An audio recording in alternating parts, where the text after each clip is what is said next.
কলকাতা থেকে সম্প্রচারিত আজকের সকালের গুরুত্বপূর্ণ বিশেষ বিশেষ খবরগুলি হলো: সংসদ ভবনের নিরাপত্তা ইস্যুতে হই-হট্টগোলের সময় উচ্ছৃঙ্খলের আচরণ অভিযোগে তৃণমূল কংগ্রেস রাজ্যসভার সাংসদ ডেরেক ওব্রায়ন সহ উভয় সভার 15 জন সাংসদকে শীতকালীন অধিবেশনের বাদবাকি সময়ের জন্য সাসপেন্ড।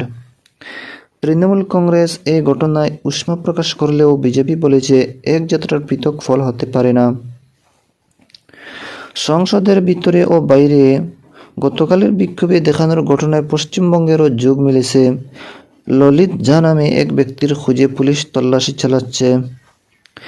লোকসভার ঘটনার পর রাজ্য বিধানসভার নিরাপত্তা আরও বাড়ানো হয়েছে। মুখ্যমন্ত্রী কাল নবান্নের নিরাপত্তা খতিয়ে দেখেছেন। ইডি অভিষেক বন্দ্যোপাধ্যায়ের আয়ের উৎস নিয়ে কলকাতা হাইকোর্টে কাল রিপোর্ট জমা দেওয়া হয়েছে। কয়লা পাচার কাণ্ডে সিবিআই কাল কলকাতা সহ রাজ্যের বিভিন্ন জায়গায় তল্লাশি চালায়। বর্ধমান স্টেশনে প্ল্যাটফর্মের উপর ট্যাঙ্ক ভেঙে পড়ার ঘটনার রাজ্য সরকার মৃতদের পরিবার পিছু 2 লক্ষ টাকা এবং আহতদের 50,000 টাকা দিয়েছেন। এবারে শুনেন বিস্তারিত খবর। সংসদ ভবনের নিরাপত্তা ইস্যুতে হই-হট্টগোলের সময় উচ্ছৃঙ্খল আচরণের অভিযোগে তৃণমূল কংগ্রেস রাজ্যসভার সাংসদ ডেরেক ওব্রায়ন সহ উভয় সভার 15 জন সাংসদকে শীতকালীন অধিবেশনের বাদবাকি সময়ের জন্য সাসপেন্ড করা হয়েছে। এদের মধ্যে আছেন লোকসভায় কংগ্রেসের 9, সিপিআইএম ও ডিএমকের 2 জন করে এবং সিপিআই এর 1 জন সদস্য। এদিকে প্রথম বাবু মুলতবি হওয়ার পর দুপুর 12টায় রাজ্যসভার অধিবেশন আবার শুরু হলে চেয়ারম্যান জগদীপ ধনখড় সাংসদ ডেরেক ওব্রায়নের বিরুদ্ধে তার নির্দেশ অমান্য করা এবং আচরণের গুরুতর বিচ্যুতির অভিযোগ করেন। এরপর সবার নেতা পীযূষ গোয়েল তৃণমূল কংগ্রেস সাংসদকে সাসপেন্ড করার প্রস্তাব আনলে ধ্বনি ভোটে তা গৃহীত হয়। এদিকে চিৎকার চেঁচামেচি চলতে থাকায় দুপুর 2টা পর্যন্ত সভা মুলতবি করে দেন চেয়ারম্যান।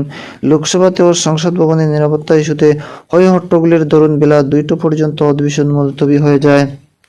এদিকে মুলতবির পর ফের লোকসভার অধিবেশন বসলে সংসদ বিষয়ক মন্ত্রী প্রহ্লাদ যোশী কংগ্রেস সাংসদদের সাসপেনশন সংক্রান্ত প্রস্তাব উত্থাপন করে বলেন, এই ধরনের আচরণ সভার মর্যাদা ক্ষুণ্ণ করে। সেখানেও ধ্বনি ভোটে প্রস্তাবটি পাশ হয়। পরে উভয় সভায় দিনের মতো মুলতবি হয়ে যায়। এদিকে রাজ্যসভার চেয়ারম্যানের নির্দেশ সত্ত্বেও ডেরেক ওব্রায়ন সভাকক্ষ ত্যাগ করতে অস্বীকার করায় তার যথাযথ আচরণ না করার বিষয়টি প্রিভিলেজ কমিটিকে জানানোর ব্যাপারে সভায় একটি প্রস্তাব আনা হয়। কমিটিকে 3 মাসের মধ্যে তার রিপোর্ট জমা দিতে বলা হয়েছে। এদিকে ডেরেক ওব্রায়নের সাসপেনশন নিয়ে তৃণমূল কংগ্রেস তীব্র উষ্মা প্রকাশ করেছে। দলের সাংসদ সুখেন্দু শেখর রায় সংসদের বাইরে সাংবাদিকদের বলেন, রাজ্যের মন্ত্রী শশী পাজা বলেছেন, সরকার সংসদে বিরোধীদের কণ্ঠ রোধ করতে চায়। অন্যদিকে বিরোধী দলনেতা শুভেন্দু অধিকারী এই বহিষ্কারের ঘটনাকে কটাক্ষ করে বলেছেন, এক যাত্রার পৃথক ফল হতে পারে না। এদিকে পশ্চিম মেদিনীপুরের চন্দ্রকোনায় কাল ক্ষতিগ্রস্ত আলু চাষিদের বীজ বিতরণ করে তিনি আরও অভিযোগ করেন, রাজ্যে মমতা ব্যানার্জির আশ্রয় ও প্রশ্রয়ে দেশ বিরোধী শক্তি কাজ করেছে। লোকসভায় দর্শক গ্যালারি থেকে গতকাল 2 যুবকের লাফিয়ে পড়া এবং স্ক্যাম ক্যান থেকে ধোঁয়া ছড়ানোর ঘটনায় 8 জন নিরাপত্তা কর্মীকে সাসপেন্ড করেছে লোকসভার সচিবালয়। স্বরাষ্ট্র মন্ত্রক গোটা ঘটনার উচ্চ পর্যায়ের তদন্তের নির্দেশ দিয়েছে। অন্যদিকে নীলাক্ষ আইচের বাড়িতে যান রাজ্য ও ব্যারাকপুর পুলিশের গোয়েন্দা দল। কলেজ ছাত্র নীলাক্ষকে দীর্ঘদিন জেরা করা হয়। পুলিশকে নীলাক্ষ জানিয়েছে, গত এপ্রিলে কলকাতার সেন্ট্রাল অ্যাভিনিউ এর একটি অনুষ্ঠানে ললিত ঝা এর সঙ্গে তার আলাপ হয়। এদিকে বিজেপির রাজ্য সভাপতি সুকান্ত মজুমদার সংসদের ওই ঘটনার বামেদের যোগ সাজস থাকার অভিযোগ করেছে। পরে সাংবাদিকদের সুকান্ত বলেন, এদিকে সিপিআইএম নেতা সুজন চক্রবর্তী সুকান্ত অভিযোগের তীব্র বিরোধিতা থাকছেন। অন্যদিকে লোকসভার কংগ্রেস নেতা অধীর রঞ্জন চৌধুরী গতকালের এই ঘটনার তদন্ত দাবি করেছেন।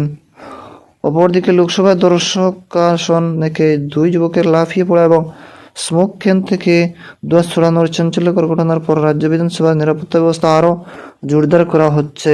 বেশ কিছু নতুন বিধিনিষেধ আরোপ করা হয়েছে বলে অধ্যক্ষ বিমান বন্দ্যোপাধ্যায় জানিয়েছেন। লোকসভার কাণ্ডারি জেলার অধ্যক্ষ কাল বিধানসভার সচিবালয়ের আধিকারিক ও নিরাপত্তারক্ষীদের সঙ্গে পর্যালোচনা বৈঠক করেন। পরে সাংবাদিকদের তিনি বলেন, বিধানসভার সদস্যদের প্রবেশের ক্ষেত্রে পরিচয়পত্র সঙ্গে রাখা বাধ্যতামূলক করা হচ্ছে। যারা দর্শক হিসেবে বিধানসভায় আসবেন তাদের আগে ছবি তুলে রাখা হবে, তারপরই তারা প্রবেশের অনুমতি পাবেন। বিধায়কদের সঙ্গে একই গাড়িতে কর্মী সমর্থক আত্মীয়রা প্রবেশ করতে পারবেন না। পৃথক গেট দিয়ে পায়ে হেঁটে তাদের বিধানসভা চত্বরে প্রবেশ করতে হবে। বিধায়করা দক্ষিণ গেট দিয়ে ঢুকবেন, বিধায়কের সঙ্গী সাথীরা ঢুকবেন পশ্চিম গেট দিয়ে। এখন থেকে রক্ষীরা কড়া পরীক্ষা করে তবেই প্রবেশের অনুমতি দেবেন। শুধু প্রবেশের ক্ষেত্রে নয়, ভিতরেও বাড়ানো হচ্ছে নজরদারি। বিধানসভায় নিরাপত্তা কর্মীদের বেশ কিছু পদ শূন্য রয়েছে, তা দ্রুত পূরণের উদ্যোগ নেওয়া হচ্ছে। আপাতত বিধানসভা নিরাপত্তা কর্মীদের শিফট ভাগ করে ডিউটি করতে বলা হয়েছে। অপরদিকে লিপস অ্যান্ড বাউন্ড সংস্থার সিইও, তৃণমূল কংগ্রেসের সর্বভারতীয় সাধারণ সম্পাদক সাংসদ অভিষেক বন্দ্যোপাধ্যায়ের আয়ের উৎস নিয়ে কাল কলকাতা হাইকোর্টে মুখবন্ধ খামে রিপোর্ট জমা দিয়েছে এনফোর্সমেন্ট নির্দেশালয় ইডি। বিচারপতি অমৃতা সিনহার এজলাসে এই রিপোর্ট জমা পড়েছে। বিচারপতি সিনহা জানিয়েছেন, রিপোর্ট খতিয়ে দেখে পরবর্তী নির্দেশ দেওয়া হয়ে 20 তারিখ মামলার পরবর্তী শুনানি। আদালতের নির্দেশে তার আয়ের বিস্তারিত তথ্য ইডির কাছে জমা দিয়েছিলেন অভিষেক। তার আয়ের উৎস জানতে চেয়েছিলেন বিচারপতি অমৃতা সিনহা। গত মঙ্গলবার ইডি আদালতে জানায় 5,000 পৃষ্ঠার নথি জমা দিয়েছেন অভিষেক। ওইসব নথি থেকে অভিষেক বন্দ্যোপাধ্যায়ের আয়ের উৎস জানা গিয়েছে কিনা তা নিয়ে প্রশ্ন তুলেন বিচারপতি সিনহা। 31শে ডিসেম্বরের মধ্যে তদন্ত শেষ হবে কিনা ইডির কাছে তাও জানতে চেয়েছিলেন তিনি। এদিকে বর্ধমান স্টেশনের প্ল্যাটফর্মের উপর 133 বছরের পুরানো বিশালাকার জলের ট্যাঙ্ক ভেঙে পড়ার ঘটনায় রাজ্য সরকার মৃতদের পরিবারকে 2 লক্ষ টাকা এবং আহতদের 50,000 টাকা করে দিয়েছে। রাজ্যের মন্ত্রী স্বপন দেবনাথ কাল এই চেক প্রদান করেন। এদিকে সিবি আনন্দ বোস কাল হাসপাতালে আহতদের দেখতে যান। পূর্ব বর্ধমানের জেলা শাসক পূর্ণেন্দু মাঝিও কাল আবার বর্ধমান মেডিকেল কলেজ হাসপাতালে যান। রোগীদের সঙ্গে কথা বলেন তিনি। জেলা শাসক জানিয়েছে যে 34 জন আহত হাসপাতালে ভর্তি ছিলেন, তাদের সকলের অবস্থা স্থিতিশীল। পর্যায়ক্রমে এদের আগামীকাল মধ্যে ছেড়ে দেওয়া হবে। এদিকে ওই ঘটনার নিহত মাফিজা খাতুনের স্বামী আব্দুল মাফিজ শেখ রেলের বিরুদ্ধে জিআরপি থানায় এফআইআর দায়ের করেছেন। এর ভিত্তিতে তদন্ত শুরু করেছে জিআরপি। কীভাবে এই দুর্ঘটনা ঘটল তার তদন্তে 3 সদস্যের কমিটি গঠনের কথা গতকালই পূর্ব রেলের তরফে ঘোষণা করা হয়। মুখ্যজন সংযোগাধিকারী কৌশিক মিত্র অবশ্য ট্যাঙ্কটির রক্ষণাবেক্ষণে গাফিলতির অভিযোগ অস্বীকার করেছেন। গতকাল দুপুরে এই ঘটনায় 3 জনের মৃত্যু হয়, গুরুতর জখম হন 30 জনের বেশি।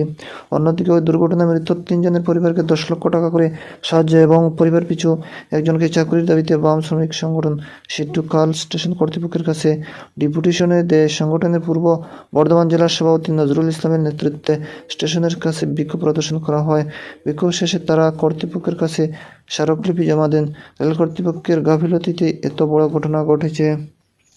এদিকে কেন্দ্রীয় সংস্কৃতি মন্ত্রক আয়োজিত পূর্বাঞ্চলীয় লোক মহোৎসবের উদ্বোধন করার জন্য কাল রাজ্যপাল সিবি আনন্দ বোস শান্তিনিকেতনে যান। উদ্বোধনী অনুষ্ঠানে যাওয়ার আগে তিনি কবিগৃহ উত্তরায়ণ পরিদর্শন করেন। বিশ্বভারতী বিশ্ববিদ্যালয়ের ভারপ্রাপ্ত উপাচার্য অধ্যাপক সঞ্জয় কুমার মল্লিক তাকে স্বাগত জানান। বিশ্বভারতী ইউনেস্কোর ওয়ার্ল্ড হেরিটেজের তকমা পাওয়ার পর তা স্মরণীয় করে রাখতে কলকাতার রাজভবনের উত্তর গেটের নামকরণ করা হচ্ছে কবিগুরু রবীন্দ্রনাথ ঠাকুর ফটক। রাজ্যপাল জানান, সেখানে যে ফলক লাগানো হবে তা নিয়ে এসেছেন। শান্তিনিকেতনে রবীন্দ্রনাথের পবিত্র মাটি ছুঁয়ে সেই ফলক লাগানো হবে গেটে। দর্শক বন্ধুরা, আজকে সকালের গুরুত্বপূর্ণ বিশেষ খবর।